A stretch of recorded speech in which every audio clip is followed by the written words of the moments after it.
네, 새 삶을 위한 말씀을 연 인터미디에이트 과정 27번째 시간입니다. 날 향하신 하나님의 계획, 목적, 추구 두 번째 시간 갖도록 하겠습니다. 잠깐 기도하고 시작할까요? 하나님, 이 시간 우리에게 성령의 기름을 부어주셔서 하나님을 아버지로 알게 하시고 예수 그리스도의 십자가의 복음을 더 깊이 깨달아 알게 하시고 하나님의 말씀의 진리 가운데 우리가 온전히 거하게 하심에 감사합니다. 성령님 이 시간 우리 가운데 기름 부어 주셔서 말씀의 진리로 이끌어 주시고 가르쳐 주시고 깨닫게 하시고 또 순종할 수 있는 그런 힘을 허락하여 주셔서 하나님 보셨을 때 정말 하나님을 기쁘시게 하는 삶, 정말 하나님을 영화롭게 하는 삶을 살아갈 수 있도록 축복하여 주옵소서. 감사하며 우리 주 예수 그리스도의 이름으로 기도하옵나이다. 아멘. 첫 번째 주제는 성령을 받으셨습니까? 라는 주제입니다. 하나님의 뜻과 그 계획을 온전히 이루기 위해서 우리에게 정말 중요한 것이 뭐냐? 성령님이라는 거예요. 성령님이 하나님의 뜻을 우리의 삶 가운데 온전히 이룰 수 있도록 우리를 도우신다는 거예요. 성령님이 없으면 절대로 그 하나님의 뜻을, 하나님의 계획을 이룰 수 없다라는 거죠. 그래서 예수님도 우리에게 성령에 대해서 계속해서 강조하셨고, 또 초대교회 또 제자들도 마찬가지로, 또 사도 바울도 마찬가지로 성령에 대해서 계속해서 강조하고 있다는 거죠. 자, 그래서 요한복음 7장 39절에 보면 이런 말씀이 나옵니다. 이는 그를 믿는 자들이 받을 성령을 가리켜 말씀하신 것이라. 예수께서 아직 영광을 받지 아니하셨으므로 성령이 아직 그들에게 계시지 아니하시더라. 이렇게 이야기하고 있습니다. 여기 보면 누가 성령을 받느냐? 그를 믿는 자들이 성령을 받게 된다는 거예요. 그죠? 믿는 자들이 받을 성령 이렇게 나와 있죠. 그 다음에 또 보세요. 지금 사도행전 19장 2절에 보면 사도 바울이 이렇게 묻고 있습니다. 이르되 너희가 믿을 때에 성령을 받았느냐? 이르되 아니라 우리는 성령이 계심도 듣지 못하였노라. 이렇게 이야기하고 있다는 거예요. 여기 믿을 때 그랬는데 이게 무엇을 믿는 것입니까? 예수 그리스도를 믿는 것이죠. 그죠? 그분이 구약에서 예언된 메시아요 하나님의 아들이심을 믿는 것입니다. 우리가 정말로 예수 그리스도를 그렇게 믿을 때 그 믿음이 참된 것임을 보증하는 하나님의 선물이 있는데, 하나님의 인치심이 있는데 그게 뭐냐? 성령이라는 거예요. 우리가 믿었다면 성령을 받아야 된다는 거예요. 믿기만 해서는 안 됩니다. 성령 받는 것이 필요하다는 거예요. 우리가 참 믿음을 가졌다면 그 믿음에 대한 인치심으로 성령을 허락해 주신다는 거죠. 그래서 에베소서 1장 13절은 그 안에서 너희도 진리의 말씀 곧 너희의 구원의 복음을 듣고, 예수 그리스도에 대한 말씀이죠. 그 안에서 또한 믿어 약속의 성령으로 인치심을 받았으니 이렇게 나와 있다는 거죠. 그러니까 우리의 믿음에 대해서 하나님은 그 믿음이 참이고 진짜임을 드러내는 것으로 성령을 허락해 주신다는 거예요. 성령으로 인쳐 주신다는 거죠. 넌 하나님의 자녀야. 너는 올바른 믿음을 가지고 있어. 이것에 대해서 인쳐 주신다는 거예요. 그런데 여러분, 이 땅의 잘못된 교리와 성경적이지 못한 가르침들이 신자들이 성령 받는 것을 방해해 왔습니다. 믿음은 강조하는데 성령 받는 것을 강조하지 않아요. 이것은 여러분 뭔가 영적으로 굉장히 잘못된 것입니다. 예수님도 부활하신 후에 제자들에게 성령 받을 것을 당부하고 강조하시고 승천하셨습니다. 이거 보세요. 요한복음 20장 22절 보니까 이 말씀을 하시고 그들을 향하여 숨을 내쉬며 이르시되 성령을 받으라. 지금 예수님 말씀하고 계시죠? 그 다음에 사도행전 1장 5절에 보니까 여기 뭐라고 나왔냐? 요한은 물로 세례를 베풀었으나 너희는 몇 날이 못되어 성령으로 세례를 받으리라 하셨느니라. 이렇게 나와 있습니다. 이 성령을 받는다는 것은 우리가 예수 그리스도를 진실로 믿는다는 그 믿음에 뒤따르는 또 하나의 경험임을 알 수 있습니다. 너희가 믿을 때에 성령을 받았느냐? 예수님은 예수 그리스도를 믿는 제자들에게 성령 받을 것을 계속해서 강조하고 계셨다는 거죠. 그럼 그렇다면 성령 받는다는 것의 실체가 뭡니까? 이것은 어떤 경험이고 어떤 현상이 드러나게 됩니까? 우리는 그 해답을 사도행전에서 찾을 수 있죠. 사도행전을 잘 읽어보면 믿는 자들이 성령을 받는 장면이 나옵니다. 이 장면을 종합적으로 살펴보면 제자들이 성령 받았을 때 하늘로부터 불어오는 영적인 바람을 경험했고 영적인 불을 경험했습니다. 그 영적인 바람을 경험했다는 것은 영적인 세계와 만날 수 있게 되었다는 거죠.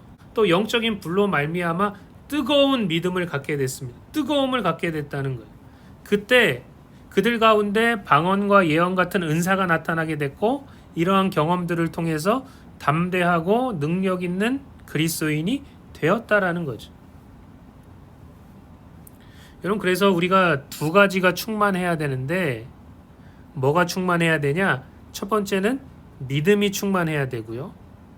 두 번째는 성령이 충만해야 됩니다. 참 그리스도인의 전형적인 모습이라는 거예요. 참 그리스도인은 믿음이 충만한 자이고 성령이 충만한 자이라는 거예요. 그래서 사도행전은 이 두 가지를 계속해서 강조하고 있습니다. 그러니까 초대교회의 사도들은 당연히 믿음이 충만하고 성령이 충만했겠죠. 그 다음에 7 집사를 세우는데 그 7 집사에 대해서 설명할 때 그들은 믿음과 성령이 충만했다고 나옵니다. 사도행전 11장 24절에 보니까 바나바는 착한 사람이요 성령과 믿음이 충만한 사람이라 이에 큰 무리가 주께 더하여지더라 라고 그렇게 이야기하고 있다는 거예요. 이런 믿음이 충만하다는 것은 내가 예수 그리스도께 나아가는 거죠. 주님 안으로 들어가는 거예요.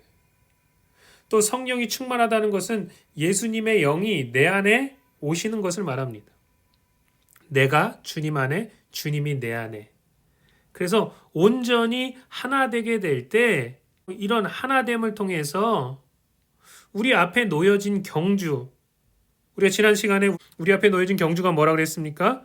예수 그리스도를 담고 우리 각자를 향한 그 하나님의 부르심을 이루어 드리는 삶, 이 경주를 제대로 해나갈 수 있게 된다는 거예요. 그래서 여러분, 믿음도 충만해야 되지만 그러나 동시에 성령이 충만해야 됩니다.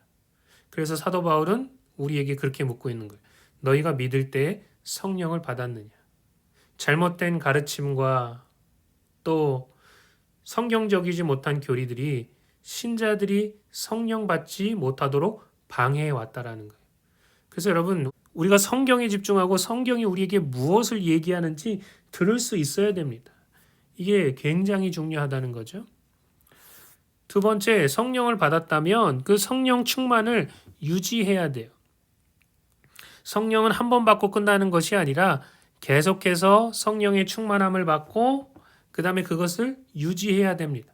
마치 배터리를 계속해서 충전하는 것과 같습니다.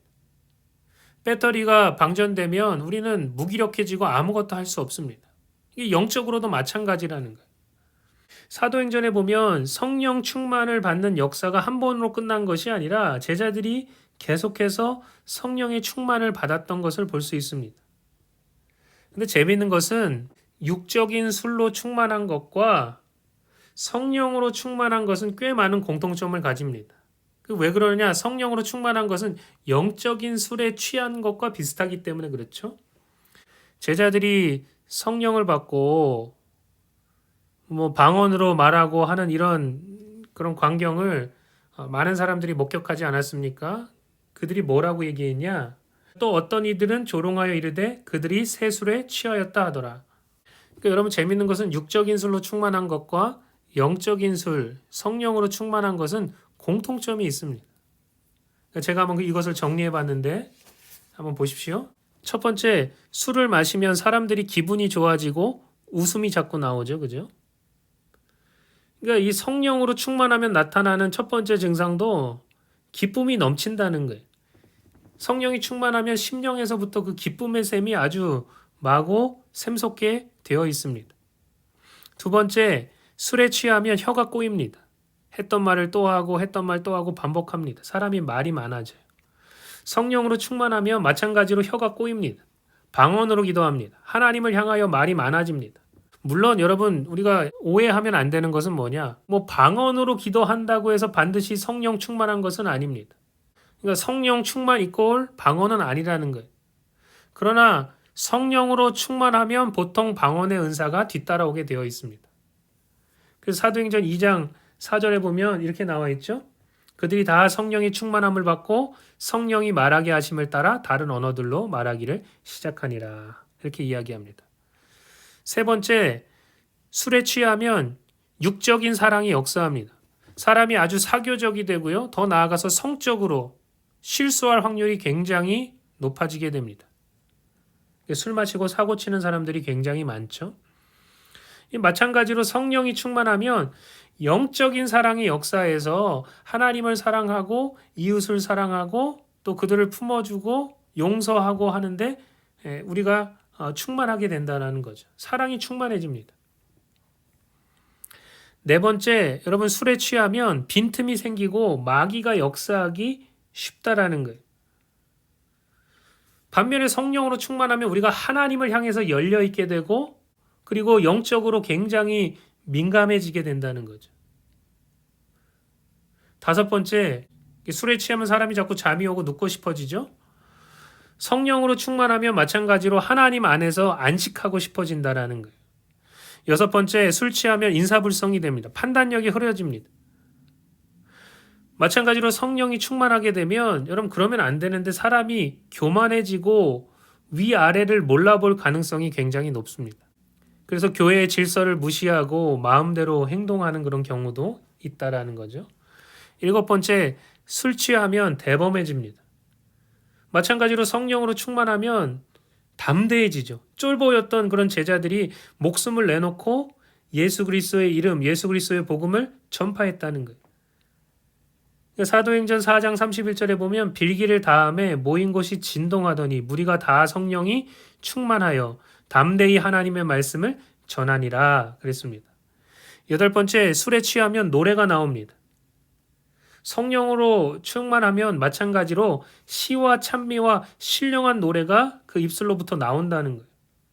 에베소서 5장 18절에 보니까 술 취하지 말라 이는 방탕한 것이니 오직 성령으로 충만함을 받으라. 시와 찬송과 신령한 노래들로 서로 화답하며 너희 마음으로 주께 노래하며 찬송하며 범사에 우리 주 예수 그리스도의 이름으로 항상 아버지 하나님께 감사하며 그리스도를 경외함으로 피차 복종하라. 이렇게 나와 있습니다. 아홉 번째, 술에 취하면 세상의 고됨을 잠시나마 잊게 됩니다. 성령으로 충만하면 마찬가지로 세상과 나는 간 곳 없고 구속한 주만 보이게 되는 놀라운 역사가 일어나게 되죠. 열 번째, 술에 취하게 되면 술에게 주도권을 내어주게 됩니다. 처음에는 내가 술을 마시는데 시간이 지나면 술이 나를 먹어버리는 그런 현상이 발생하게 되는 거죠. 마찬가지로 성령으로 충만하면 성령님께 주도권을 내어드리게 됩니다. 11번째, 술 취함은 우리를 동물로 만들어 버립니다. 사람이 본능에 따라 행동하게 돼요. 뭐 복잡해지지 않습니다. 먹고 자고 싸는 거 이것만 생각하게 되어 있죠. 여러분 마찬가지로 성령으로 충만하게 되면 우리의 그런 영적인 본능을 깨우고 우리를 진짜 하나님의 자녀로 만들어 간다는 거예요. 12번째, 술에 취하면 사람이 악취가 납니다. 반면에 성령으로 충만하면 예수의 향기가 나게 되어 있죠. 13번째, 이 세상 사람이 아닌 것처럼 붕 떠 있는 느낌을 받습니다.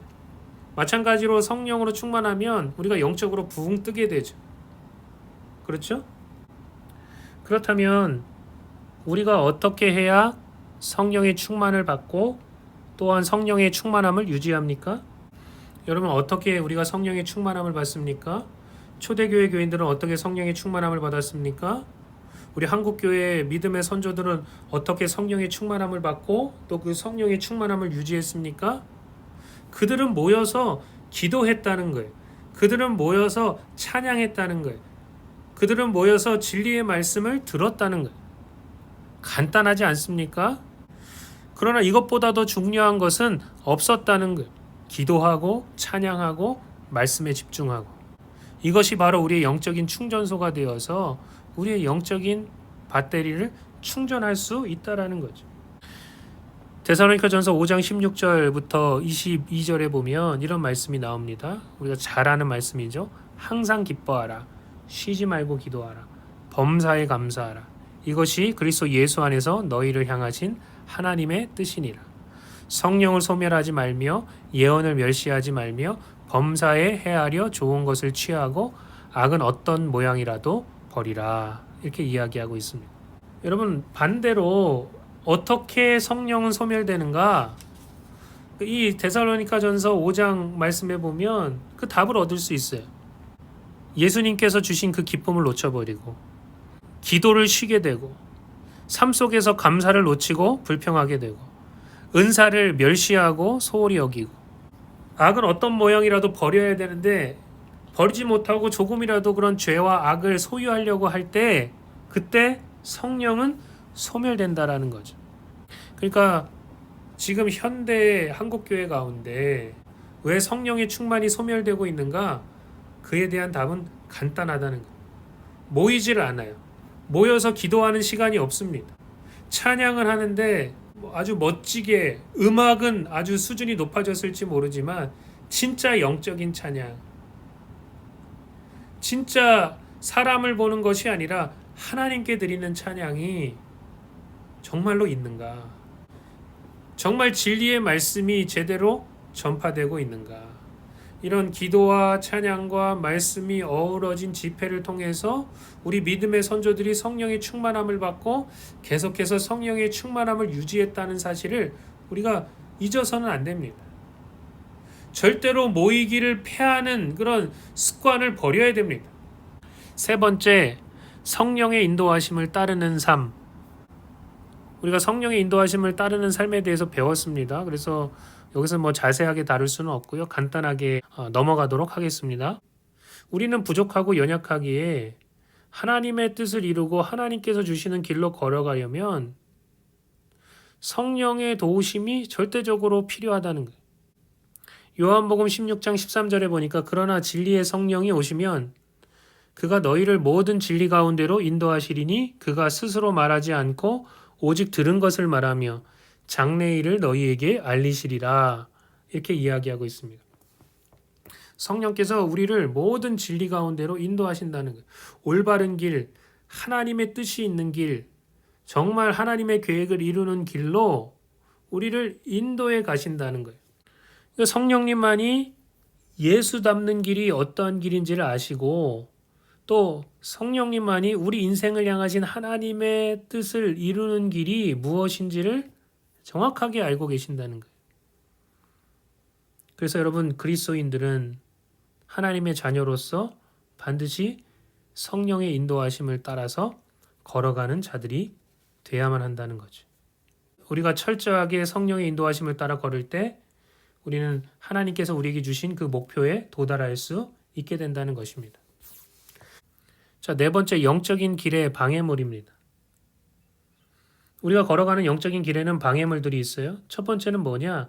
형제를 사랑하지 못하고 불쌍히 여기지 못하는 마음이 영적인 길을 막아버립니다. 믿음도 역사하지 못하게 하고 하나님의 놀라운 기적의 역사도 우리가 경험하지 못하게 한다는 거예요. 또한 우리 삶 속에 우리 삶 앞에 놓여진 그 우리의 걸어가야 되는 그 영적인 길도 막혀지게 된다는 거죠. 사랑해야 돼요. 용서해야 돼요. 우리 주변에 있는 사람들을 불쌍히 여길 수 있어야만 한다라는 거죠. 자, 두 번째, 우리 앞에 놓여진 방해물이 뭐냐? 세상과 세상에 속한 것들을 사랑하는 마음이 우리가 영적인 길을 온전히 걸어가지 못하도록 방해한다는 거예요. 마음이 갈라지고 변질됨으로써 사람들은 영적인 속도가 늦어지고 또 그 자리에 주저앉게 되어 있습니다. 다른 것에 시선을 뺏기고 다른 것을 붙잡고 절대로 놓지 않으려고 하는 그런 우리의 욕심이 우리를 영적인 그 길에서 실패하게 만든다는 것이죠. 요한에서 2장 15절에 보면 이 세상이나 세상에 있는 것들을 사랑하지 말라. 누구든지 세상을 사랑하면 아버지의 사랑이 그 안에 있지 아니하니 이는 세상에 있는 모든 것이 육신의 정욕과 안목의 정욕과 이생의 자랑이니 다 아버지께로부터 온 것이 아니요 세상으로부터 온 것이라. 이 세상도 그 정욕도 지나가되 오직 하나님의 뜻을 행하는 자는 영원히 거하느니라. 이렇게 이야기하고 있습니다. 그러니까 여기서 말하는 핵심적인 진리는 뭐냐? 세상과 그리스도를 겸하여서 섬길 수 없다는 거예요. 우리의 마음이 나눠지게 되면, 또 우리가 계속해서 무엇인가를 붙잡게 되면, 또 그런 것들을 놓지 않으려고 하면 우리의 영적인 속도는 늦춰질 수밖에 없고, 거기에 발목이 잡혀서 그 자리에서 주저앉게 되어 있다는 거죠. 자, 5번째, be yourself. 네 자신이 되어라. 이런 뜻이죠. 하나님께서 나에게 주신 그 은사와 직분과 사역은 무엇인가? 우리가 이것에 대해서 깨달아야 된다는 거예요. 고린도전서 12장 4절 말씀, 은사는 여러 가지나 성령은 같고 직분은 여러 가지나 주는 같으며 또 사역은 여러 가지나 모든 것을 모든 사람 가운데서 이루시는 하나님은 같으니 각 사람에게 성령을 나타내심은 유익하게 하려 하심이라. 어떤 사람에게는 성령으로 말미암아 지혜의 말씀을, 어떤 사람에게는 같은 성령을 따라 지식의 말씀을, 다른 사람에게는 같은 성령으로 믿음을, 어떤 사람에게는 한 성령으로 병 고치는 은사를, 어떤 사람에게는 능력 행함을, 어떤 사람에게는 예언함을, 어떤 사람에게는 영들 분별함을, 다른 사람에게는 각종 방언 말함을, 어떤 사람에게는 방언들 통역함을 주시나니 이 모든 일은 같은 한 성령이 행하사 그의 뜻대로 각 사람에게 나누어 주시는 것이니라. 이렇게 이야기하고 있죠. 지금 여기에 보면 은사와 직분과 사역에 대해서 이야기하면서 특별히 이제 은사에 대해서 설명을 하고 있죠. 이 은사에 대해서 우리가 자세하게 배웠습니다. 그러니까 우리가 그런 말씀을 들었을 때 어떤 마음이 우리 가운데 있어야 되느냐? 하나님이 나에게 주신 은사는 무엇일까?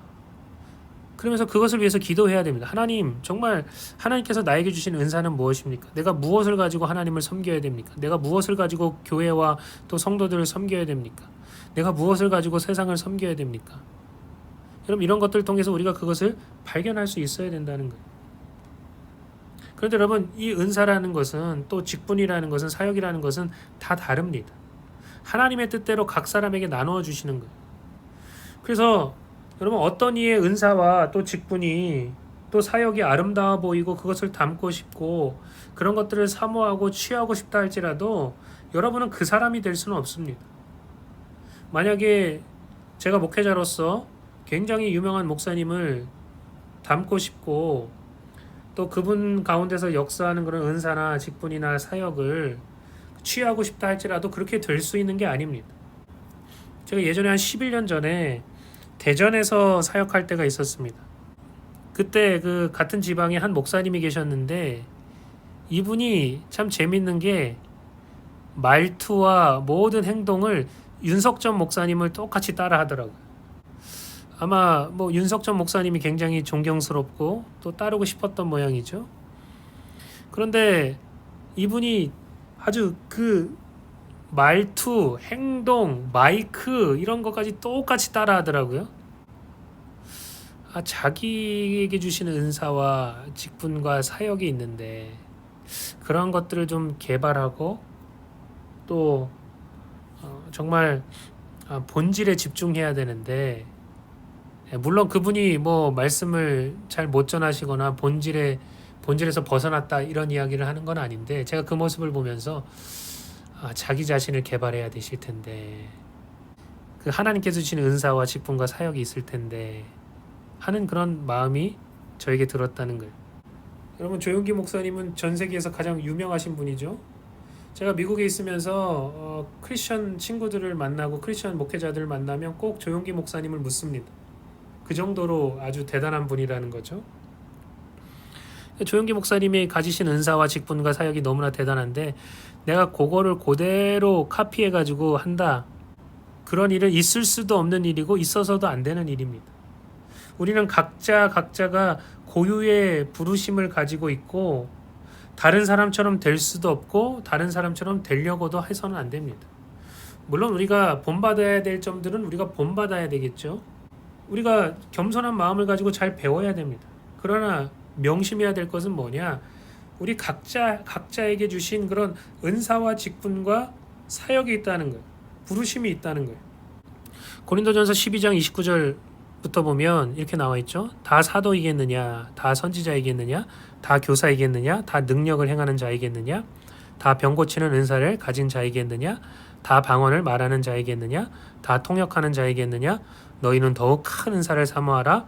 내가 또한 가장 좋은 길을 너희에게 보이리라. 이렇게 말씀하고 계십니다.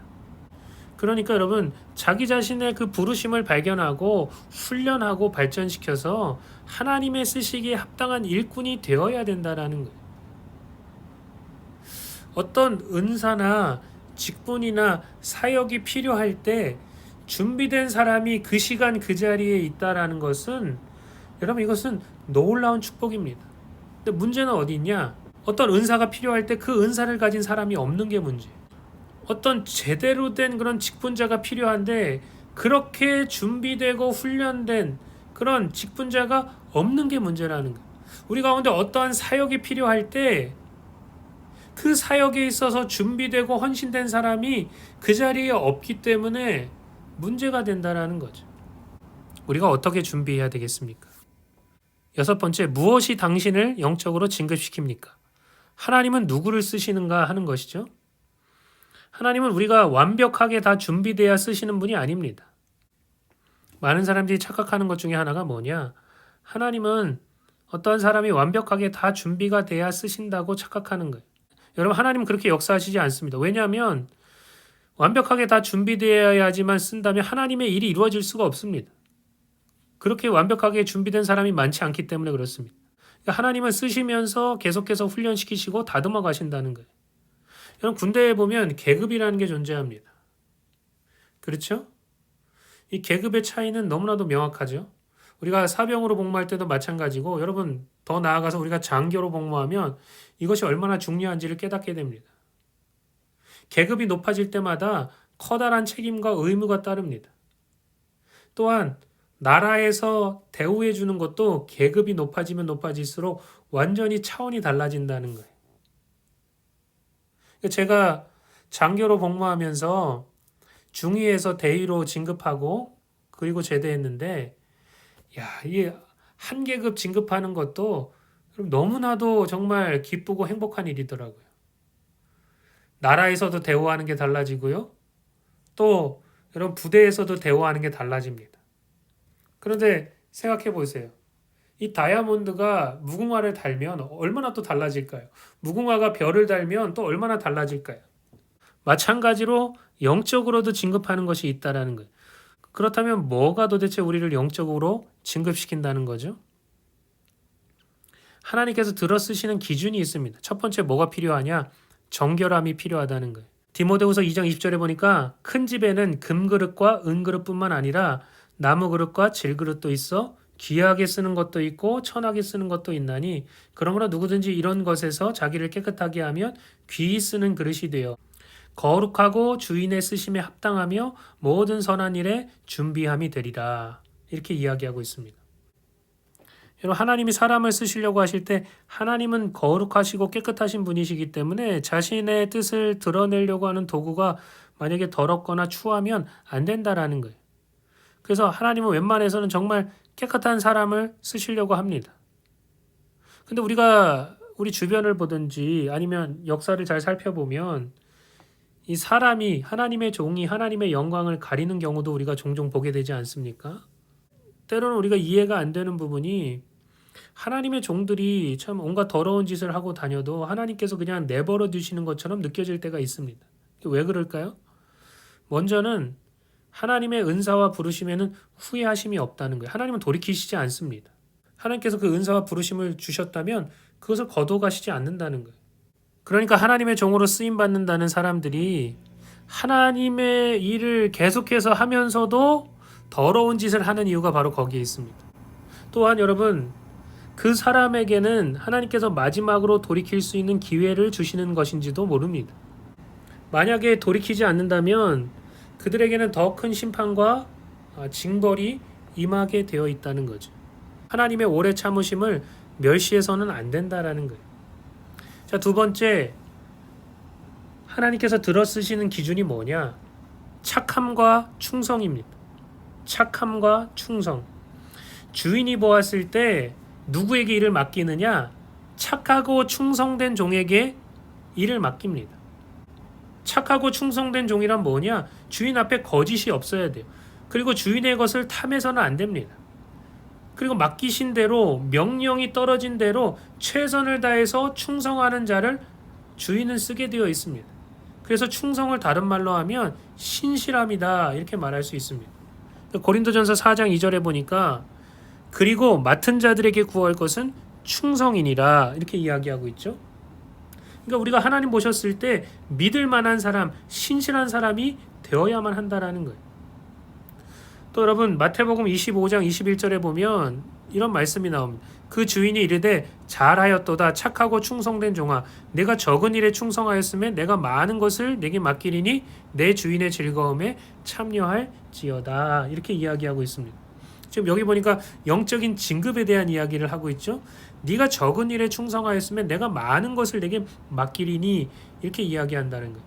여러분 주인이 판단했을 때 신실하면 그것에 대한 보상이 뒤따르게 되어 있고 또한 영적인 진급이 일어나게 된다는 거예요. 여러분 우리에게도 영적인 진급이 일어나야 되지 않겠습니까? 하나님께서 쓰시고자 하는 자들을 찾으시는데 하나님은 햇병아리 같은 사람을 갑자기 중요한 요직에 앉히지 않으십니다.